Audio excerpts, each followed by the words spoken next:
Wolfheart are very much still here.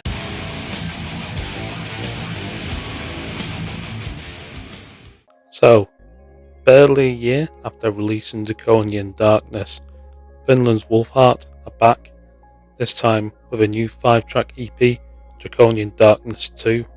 Some may question the quick turnaround between the two releases and the short time frame.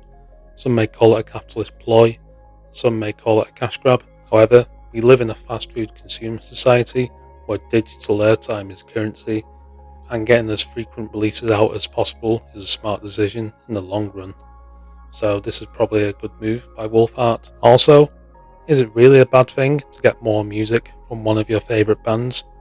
So, how does Draconian Darkness 2 compare to its older brother release and the other albums in Wolfheart's discography? Now, a band can have all the studio polish, all the studio magic in the world, but it's when they get onto the live stage is when they're really judged, and it gives you a real insight to what the band really is like. Wolfheart have earned a solid reputation for blistering live performances, and they give a little taste of what they're like live with a live cover of Burning Sky. I think this live recording is better than the studio version, and whoever the sound engineers there that day, they need a raise because the mix is flawless. Everything sounds perfectly levelled the way it should be, nothing outshines each other, and it just makes me want to be there. I've never seen Wolfheart live, and I'm hoping I get that chance soon. Now, I can remember listening to The Gale last year on Draconian Darkness, the original album, and being absolutely enamoured by the beauty of those opening acoustic passages.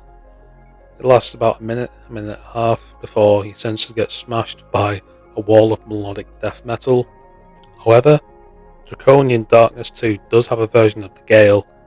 It's all acoustic, no heavy metal in it at all, no growls, all singing, no distorted guitars, all acoustic. Honestly, I really rate it.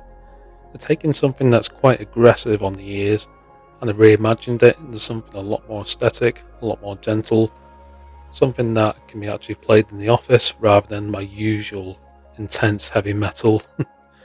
And it really speaks to the compositional genius of the band and their versatility. They take that same energy with The Grave, which was released on Draconian Darkness, and they've reimagined it in an entirely instrumental and orchestral version. Now, if clarinets, violins and oboes aren't your thing, you can give it a go anyway, see what you think. And if it really isn't your thing, you can always go back to the original from Draconian Darkness. Now, on this 5-track EP, there's only 2 originals, one of them being Carnivore. Within seconds, you're greeted with the most sadistic and piercing lead guitar tones. It's like something from Candlemass or Swallow the Sun, or a sort of Scandinavian doom metal band. It's absolutely glorious. It's slower, more bludgeoning than the other things I've heard by Wolfheart. So again, it's really demonstrating their compositional variety. However, it's not long before normal service is resumed, and we get to hear the blast beats and the frantic pace we come to expect from Wolfheart later in the song. There's a blistering lead guitar solo, there's an instantly memorable chorus, and it's got all the ingredients of a fantastic song here. Now, here's a challenge.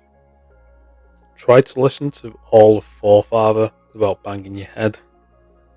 You'll probably lose because there's such a tight rhythmic section there. The bass and the drums lock in, and it's just wonderful. Got a chugging rhythm, very choppy. It's just, again, try to listen to it without headbanging.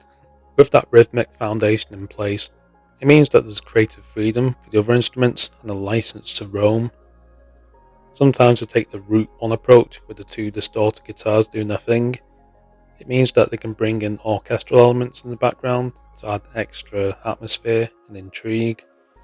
There's also some calmer ambient passages provided by the acoustic guitars, again just providing more variety and a banquet for the senses really. So, how does Draconian Darkness 2 compare to its predecessor?